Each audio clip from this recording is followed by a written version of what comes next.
बेर्नौली और स्केट का जो नियम है हम एक डायग्राम से समझ, जैसे यहाँ पे हमने कोई भी एक ठोस पदार्थ लिया और ठोस पदार्थ जो होता है इसमें मैंने आपको बताया कि ठोस पदार्थ जो होता है इसमें पार्टिकल जो होते हैं ये पास पास होते हैं, अवयवी कण जो होते हैं ये पास पास होते हैं।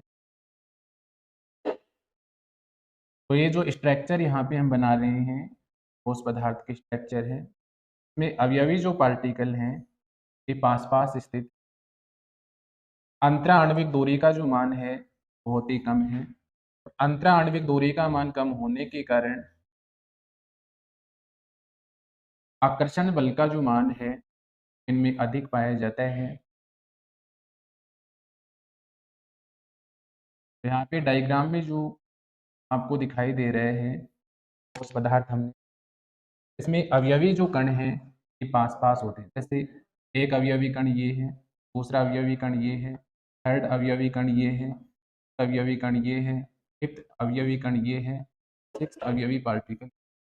तो यहाँ पे अवयवी जो कण है ये जैसे हम मान लेते हैं ये 1 है, ये 2 है, ये 3 है, ये 4 है, ये 5 है और ये 6।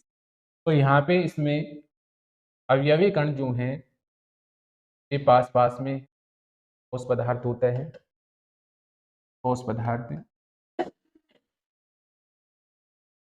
अब देखिए बेर्नौली और स्केट ने क्या बताया, बेर्नौली और स्केट ने बताया कि ठोस पदार्थ जो है इनको हम यहाँ पे टेम्परेचर प्रोवाइड करवाएंगे, तापमान प्रोवाइड करवाएंगे। तो जैसे ही हम ठोस पदार्थों को टेम्परेचर ताप प्रोवाइड करवाते हैं तो यहाँ से ठोस पदार्थ जो है इसमें कन्वर्ट हो जाता है, द्रव में कन्वर्ट हो जाता है।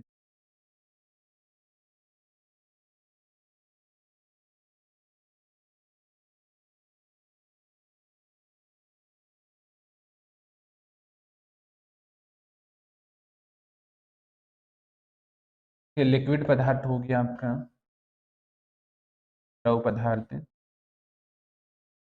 अब द्रव पदार्थ जो है इसमें देखिए ठोस की अपेक्षा पार्टिकल जो है दूर दूर है। 1 हो गया, ये 2, ये 3, ये 4, 5 और इसमें पार्टिकल जो है वो क्या है दूर दूर है, दूर दूर है। तो यहाँ पे अंतरा आणविक दूरी का जो मान है वो अधिक होगा और अंतरा आणविक दूरी का मान ठोस की तुलना में अधिक होगा।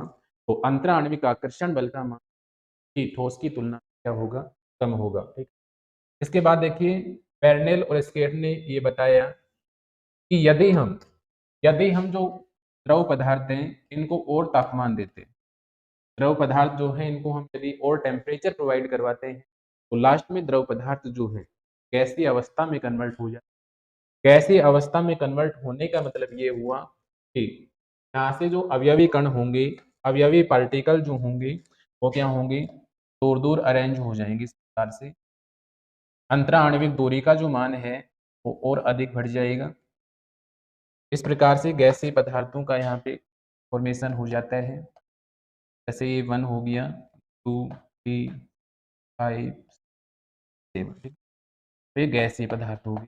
एक बार दोबारा से मैं आपको बता दूं बेर्नौली और स्केट का जो नियम ये क्या कहता है, बेर्नौली और स्केट का जो नियम है ये द्रवों की पैकिंग पर आधारित होता है, बताया था मैंने आपको। बेर्नौली और स्केट का जो नियम है ये पैकिंग पर आधारित होता है।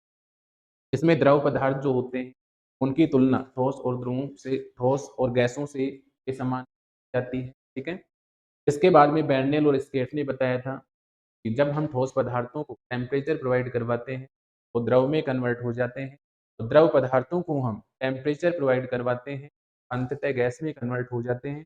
अर्थात यहाँ से हम ये कह सकते हैं कि बेर्नौली और स्केट का नियम जो है ये ठोसों की अव्यवस्था पर आधारित है। ठोस जो पदार्थ हैं उनमें तापमान बढ़ाने पर अव्यवस्था जनरेट हो जाती है और ठोस जो है वो एक इसमें कन्वर्ट हो जाता है द्रव में और लास्ट में गैस में हो जाते हैं। इसी को हम बेर्नौली और यहाँ से डायग्राम से आप इसको, डायग्राम मैंने आपको बताया बेर्नौली और स्केट के नियम का। ठोस पदार्थ यहाँ पे दिया हुआ था, उसके बाद ठोस पदार्थ जो इसको हम प्रोवाइड करवाया, टेम्परेचर प्रोवाइड करवाने पर यहाँ से लिक्विड में कन्वर्ट हो गया और लिक्विड को हम टेम्परेचर और देंगे तो ये गैस में कन्वर्ट हो जाएगा। अर्थात ठोस जो है कि अंतराण्विक दूरी का मान, आकर्षण बल का जो मान है वो ताप बढ़ कम हो जाता है।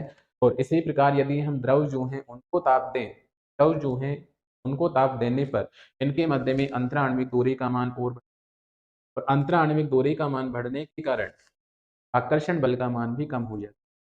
तो इस सिद्धांत को हम कहते हैं बेर्नौली और स्टील का सिद्धांत।